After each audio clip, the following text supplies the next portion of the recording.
Welcome to my channel. आज मैं आपको व्रत से रिलेटेड कुछ और पॉइंट के बारे में बताने जा रहा हूँ जिसे आपको जानना बहुत ज़रूरी है। तो पहला पॉइंट ये है व्रतों की सर्वांग समता। व्रतों की सर्वांग समता कहें या कांग्रुएंस ऑफ सर्किल, सर्किल का कांग्रुएंस। दो व्रत सर्वांगसम होते हैं तब दो व्रत सर्वांगसम तब होते हैं यदि केवल वे समान त्रिज्या वाले हों। तो कहने का मतलब ये है, अगर दो व्रत सर्वांगसम तभी होंगे जब उनकी त्रिज्या बराबर हो। मान लेते हैं ये एक सर्किल है, ये दूसरा सर्किल है। तो फर्स्ट सर्किल है, ये सेकंड सर्किल है। तो फर्स्ट सर्किल का जो रेडियस है वो R1 है और सेंटर पॉइंट फर्स्ट सर्किल का O है। और दूसरे सेकंड सर्किल का, या इसे OD बोल देते हैं, और सेकंड सर्किल का सेंटर पॉइंट O डैश है। और ओ से डी ओ से डी डैश, ओ डैश और डी डैश की दूरी जो है इसकी हो गई R2। ये दो व्रत सर्वांगसम तभी होंगे दो व्रत सर्वांगसम तभी होंगे जब वे केवल समान त्रिज्या के हों। यानी कि इन दोनों की त्रिज्या जब बराबर होगी, R1 जो होगा R2 के इक्वल अगर है, तो ये दोनों जो व्रत हैं ये आपस में सर्वांगसम होंगे। तो बस इसमें यही बताया गया है, अगर त्रिज्या समान है दोनों वृत्तों की तो वो व्रत जो है आपस में सर्वांगसम होंगे। ये पहली कंडीशन हो गई व्रत की। अब यहाँ पे आती है चाप की अंश माप। मतलब चाप के द्वारा जो भी सेंटर पॉइंट पे जो भी एंगल बनता है उसे कहते हैं चाप की अंश माप, मतलब degree measure of an arc. तो ये क्या होता है, कहने का मतलब ये है जैसे कि एक सर्किल दिया हुआ है, सर्किल दिया हुआ है जिसमें लघु चाप की अंश माप इस चाप को अवशिष्ट करने वाले केंद्रीय कोण की माप होती है। अर्धवृत्त की माप जो होती है 180 डिग्री की होती है। और दीर्घ चाप की अंश माप 360 डिग्री होती है। 360 डिग्री में से संगत लघु चाप की अंश माप को घटाने पर जो भी प्राप्त होता है वही आपका क्या होता है, ये आपका दीर्घ चाप की अंश माप कहलाएगी। और लघु चाप की अंश माप जब लघु चाप के द्वारा बनता है। तो कहने का मतलब ये है, आपके पास एक सर्किल दिया हुआ है, सर्किल दिया हुआ है, मान लेते हैं यहाँ से ए से लेकर बी। मतलब कि आपका जो मोशन है ए से बी तक का मोशन हो रहा है, और इस चाप के द्वारा जो भी एंगल बन रहा है सेंटर पॉइंट पे वो आपका लघु चाप लघु चाप की अंश माप कहलाएगा। यानी कि आपका ये जो है, इसे सर्किल का सेंटर पॉइंट O है, और सेंटर पॉइंट O से A तक की जो दूरी है वो R है, और सेंटर पॉइंट से दूसरे पॉइंट की जो दूरी है B पॉइंट की दूरी जो है वो भी R है। कहने का मतलब रेडियस सेम है। तो बस आपका एक सर्कुलर मोशन हो रहा है, वो भी एंटी क्लॉकवाइज। तो इस तरीके से तो ए बी चाप major of arc A B के द्वारा जो एंगल बना है वो आपका इसके द्वारा इस चाप के द्वारा जो एंगल बना है वो एंगल ए ओ बी होगा। और इस एंगल को क्या कहते हैं, इस एंगल को कहते हैं लघु चाप की अंश माप। कहने का मतलब ये है, ए बी के द्वारा जो बना एंगल जो सेंटर पॉइंट पर जो बन रहा है उसको कहते हैं लघु चाप की अंश माप। अब बात आती दीर्घ चाप की अंश माप क्या होता है। दीर्घ चाप की अंश माप दूसरे तरीके, दीर्घ चाप की अंश माप क्या होता है। दीर्घ चाप की अंश माप में अगर हम दीर्घ चाप ये होगा आपका ए से बी हुआ, लेकिन दीर्घ चाप क्या होगा, बी से ए होगा। जब यहां से यहां तक का ये लघु चाप है, और जब इसका दीर्घ चाप क्या होगा, बी से ए तक का ये जितना ये बाउंड्री बच रही है ए बी को छोड़कर, सर्किल की जो शेष बाउंड्री बच रही है वो आपका दीर्घ चाप कहलाएगा। तो दीर्घ चाप के द्वारा जो बना एंगल होगा वो ए ओ बी होगा। मतलब कि ये वाला एंगल होगा दीर्घ चाप। तो दीर्घ चाप के द्वारा बना एंगल जो होगा वो दीर्घ दीर्घ चाप की अंश माप कहलाएगी। तो इसको निकालने का दो तरीका है। आपको ये जो है इस वाले मान लेते हैं ए बी के चाप द्वारा लघु चाप के द्वारा जो भी एंगल बन रहा है वो मान लेते 60 डिग्री है। तो दीर्घ चाप का जो एंगल निकलेगा वो क्या होगा, हम 360 में से 60 घटा देंगे तो ये आ जाएगा 300 डिग्री। तो ए बी के द्वारा मतलब बी ए के द्वारा जो एंगल बना है सेंटर पॉइंट पे वो आपका 300 डिग्री का होगा। तो ये 300 डिग्री वाला होगा, मतलब लघु चाप की अंश माप को घटाकर 360 में से लघु चाप की अंश माप को घटाकर आपका जो भी एंगल निकलेगा वो आपका दीर्घ चाप की अंश माप होगी। तो कहने का मतलब यही है, दीर्घ चाप आपका लघु चाप को घटाने से निकलेगा। और जब आपका लघु चाप निकालना हो तो अगर आपको दीर्घ चाप दिया है तो लघु चाप निकालने के लिए आपको 360 में से दीर्घ चाप की अंश माप को घटा देंगे तो लघु चाप निकल जाएगा। अगर लघु चाप अगर दिया है दीर्घ चाप निकालना हो तो 360 में से लघु चाप की अंश माप को घटा देंगे तो आपका दीर्घ चाप की अंश माप निकल जाएगी। तो बस यही बताया गया है। इसमें क्या दिया हुआ है, जितना चाप चाप की डिस्टेंस जो होगी जितनी छोटी होगी उसका एंगल उतना ही छोटा होगा, और चाप की डिस्टेंस जितनी बड़ी होगी उसका एंगल भी उतना ही बड़ा होगा। अब बात आती है हमें 360 से क्या 360 से हम क्यों माइनस कर रहे हैं, क्योंकि 360 डिग्री जो होता है एक होल एंगल होता है। एक कंप्लीट सर्किल को ही हम 360 डिग्री कहते हैं। तो ये जो सर्किल है एक कंप्लीट सर्किल बना रहा है, इसीलिए इसको 360 डिग्री से हम इंडिकेट करते हैं। तो इसे हम होल एंगल के नाम से रिप्रेजेंट करते हैं। तो इस तरीके से जब भी हम किसी का होल एंगल के माध्यम से अगर हम निकाल रहे हैं तो 360 डिग्री से ही माइनस करेंगे अगर कंप्लीट सर्किल है तो। तो कहने का मतलब यही है कि लघु चाप की अंश माप इस चाप को अपशिष्ट करने वाले केंद्रीय कोण की माप होती है। यानी कि अगर चाप के द्वारा जो सर्किल के जो सेंटर पॉइंट पे जो भी एंगल बन रहा है उसको हम कहते हैं लघु चाप की अंश माप। और बाकी जो सर्किल की जो बाकी जो डिस्टेंस बच रही है वो उसके द्वारा जो बना एंगल होगा वो आपका दीर्घ चाप कहलाएगा। दीर्घ चाप की द्वारा जो बना एंगल जो है वो कहलाएगा दीर्घ चाप की अंश माप। तो दीर्घ चाप की अंश माप 360 डिग्री में से लघु चाप की अंश माप को घटाने से ही निकलता है। तो बस इसमें ये बताया गया। थर्ड पॉइंट क्या है,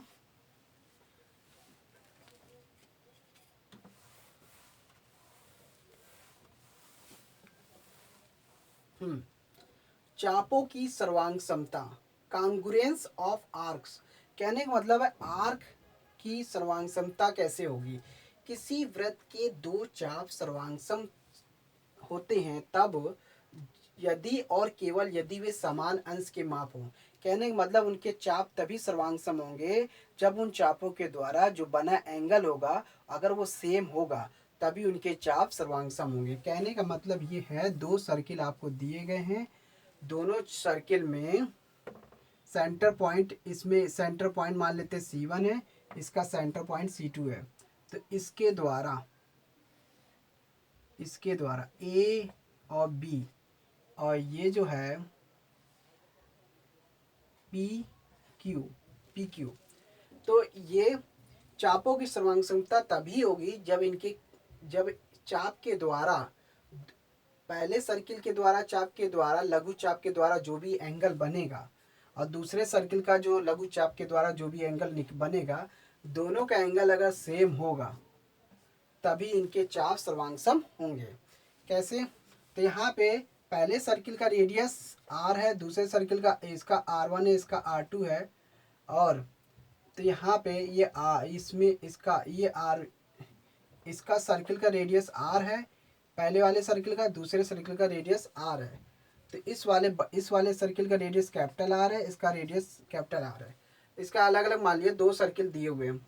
अब दोनों के द्वारा जो भी एंगल बनेगा चाप के माध्यम से, यानी कि अगर हम इसको कहें AC1B is equal to AA PC2Q, तो AC1B PC2B के द्वारा जो एंगल बनेगा दोनों का अगर सेम अगर होता है तब ये इनके चाप आपस में सर्वांगसम होंगे।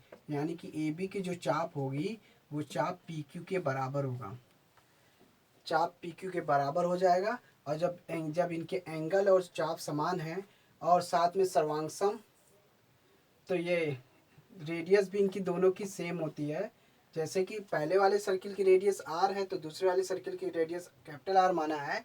अगर दोनों की सर्किल का रेडियस सेम होता है तो इस कंडीशन में इनके चाप जो होंगे आपस में सर्वांगसम होंगे। तो कहने का मतलब यही है कि किसी वृत्त के दो चाप सर्वांगसम तभी होंगे जब समान अंश के माप के हों, यानी कि समान डिग्री के हों। दोनों का एंगल अगर सेम है तो उनके चाप आपस में सेम हो जाएंगे, यानी कि उनके चाप आपस में सर्वांगसम हो जाएंगे। तो बस इसमें यही दिखा रहा है।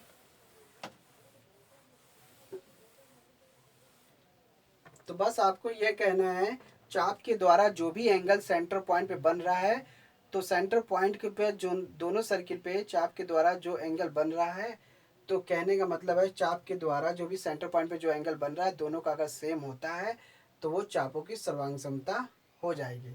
अगर मान लेते एक ही सर्किल पे है, पहले यहाँ पे ये यहाँ पे एक ये बनाया, इसको हम सेंटर पॉइंट ओ दे देते, ये ए ओ बी एक चाप के द्वारा, और एक यहाँ बनता है,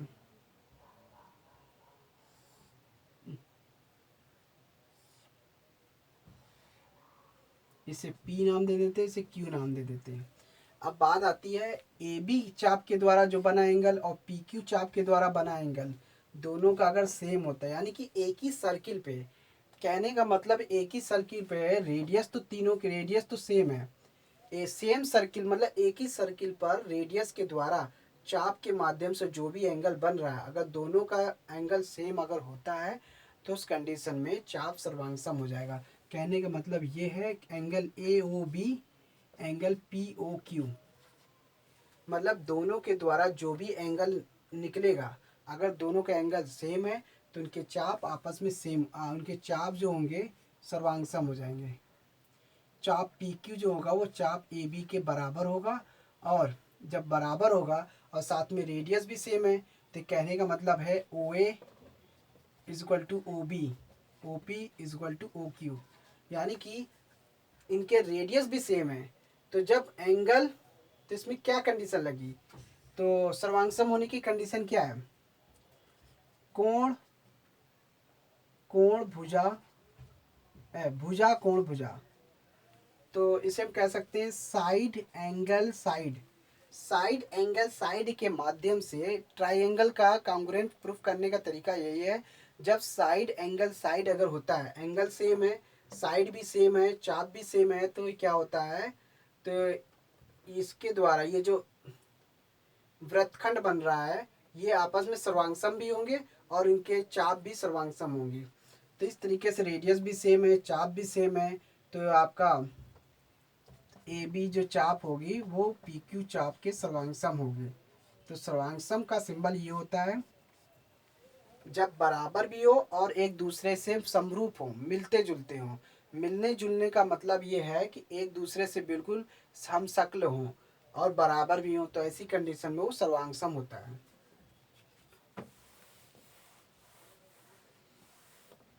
अब बात आती है चक्रीय चतुर्भुज, साइक्लिक क्वाड्रिलेटरल।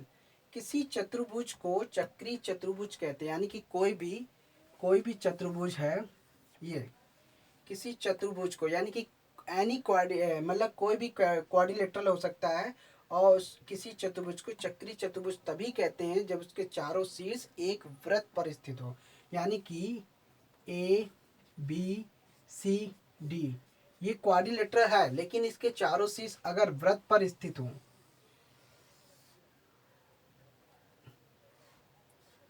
जब किसी क्वाड्रिलेटरल के चारों शीर्ष अगर वृत्त पर स्थित हैं तो उस चतुर्भुज को हम साइक्लिक क्वाड्रिलेटरल कहते हैं, यानी कि चक्रीय चतुर्भुज कहते हैं। बस इसका यही रूल्स है। तो जब किसी चतुर्भुज के चारों शीर्ष वृत्त पर अगर स्थित हैं तो उस चतुर्भुज को साइक्लिक चतुर्भुज कहते हैं। अब बात आती है वृत्त की परिधि। वृत्त की परिधि क्या होती है, सर्क्यूमफ्रेंस ऑफ ए सर्किल। वृत्त के परिमाप को ही वृत्त की परिधि होती है, यानी कि किसी भी फिगर की अगर बाउंड्री अगर हो तो उस बाउंड्री को ही परिमाप कहते हैं, यानी कि अगर वृत्त की बाउंड्री गो एक सर्कुलर फॉर्म में है तो इसके वृत्त के परिमाप को ही परिधि कहते हैं। तो ये बाउंड्री जो है तो c is equal to 2 pi r होता है। तो वृत्त की परिधि जो होती है 2πc = 2πr होता है। आज सर्क्यूमफेरेंस है यहाँ पे, इसलिए सी से इंडिकेट किया गया है। अब बात आती है यहाँ पे 2r जो है वो डायामीटर के इक्वल होता है, इसलिए 2r की जगह हम पाई डी कर सकते हैं, पाई डी लिख सकते हैं। पाई डी लिखने के बाद यहाँ पे पाई की जो वैल्यू होती है वो 22/7 होती है। और इसको सिंपल इसको डिवाइड करने के बाद जो भी वैल्यू आएगी वो ये आएगी 3.14। ये पाई की वैल्यू है डेसिमल में और पाई की वैल्यू बटे में है 22/7। तो ये 5 पॉइंट हैं वृत्त से रिलेटेड। ये जो 5 पॉइंट हैं वो आज बताए गए हैं। अगर इन वृत्त से रिलेटेड पॉइंटों को अगर आप ध्यान में रखते हुए सवाल को सॉल्व करेंगे तो आप सवाल को बड़ी आसानी से समझ पाएंगे और बड़ी आसानी से इनको सॉल्व कर पाएंगे। तो thanks for watching my video. धन्यवाद। हाँ, अगर आप मेरे चैनल के नए व्यूवर्स हैं तो प्लीज़ मेरे चैनल को सब्सक्राइब कीजिए, और अगर आपको मेरा काम अच्छा लगता है तो मेरे चैनल को लाइक्स कीजिए, शेयर कीजिए और कमेंट्स कीजिए। धन्यवाद।